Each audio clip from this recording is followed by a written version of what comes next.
বাবা কি হইল রে বেটা? দাঁড়াও 1 মিনিট। হ্যালো, বললাম কি বাবাকে বিয়ের কথা বলতে আসছি তো, তোমাকে কিছুক্ষণ পরে আমি কল করতেছি। বাবা কি রে বেটা, শালা তুই বাবা বাবা করি লাগছিস? বললাম বাবা ভাত খাবো। হ্যাঁ যা, রান্নাঘরে যা, তোর মাকে বা বোনকে বল খাবার দিয়ে দিবে। না বাবা, বললাম কি তুমি ছাড়া আমি খাবো না। বেটা, আজকে সূর্য কোন দিকে উঠছে রে? কে বাবা, সূর্য না পূব দিকে ওঠে? না, সূর্য তো প্রতিদিন পূব দিকে ওঠে, আমার মনে হচ্ছে আজকে পশ্চিম দিকে উঠেছে। কি জানি বাবা, আজকে তো পূর্ণিমা, হয়তো তার জন্যই পশ্চিম দিকে উঠেছে। ঠিক আছে চল, খাইতে চল। কি রে? বাবা বিয়ে লাগে। কি বললি তুই? না বাবা, বললাম কি জলের বোতল লাগে, জলের বোতল। মা, তোর দাদাকে একটা জলের বোতল দিয়ে যা তো।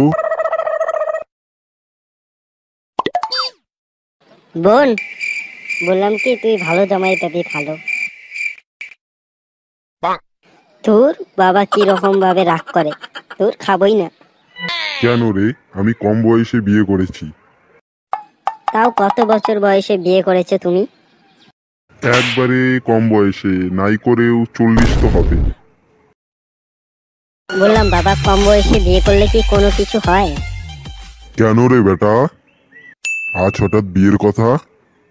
না বাবা, বলছি আর কি, পরীক্ষায় যদি আসে বাল্য বিবাহ কাকে বলে, বেশি বয়সে বিয়ে করলে কি হয়, তাই তোমার কাছ থেকে জেনে নিচ্ছি।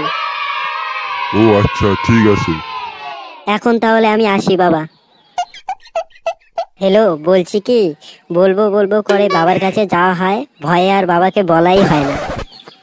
বললাম আর কিছুদিন ওয়েট করো, দেখছি বাবাকে বলতে পারি কি না। আচ্ছা ঠিক আছে, ঠিক আছে। এ ভগবান, আমাকে একটু সাহস দে, যেন বাবার সামনে গিয়ে বলতে পারি। ওই শোন, কেন রে, কি হলো রে? আয় না এদিকে। বল এখন। তুই এতক্ষণ কার সঙ্গে ফোন করেছিস? সব মোবাইলে তোলা আছে। দাদা বাবা আসে। ও বাবা, বাবা গো, ও বাবা। এই বোন, এই কাজ করিস না। এই বোন, তোর পায়ে ধরি, এই কাজ করিস না। তুইও প্রেম কর, তাও আমি কিছু কব না, কিন্তু আমার কথা আর কইস না। তোর পায়ে ধরি বোন।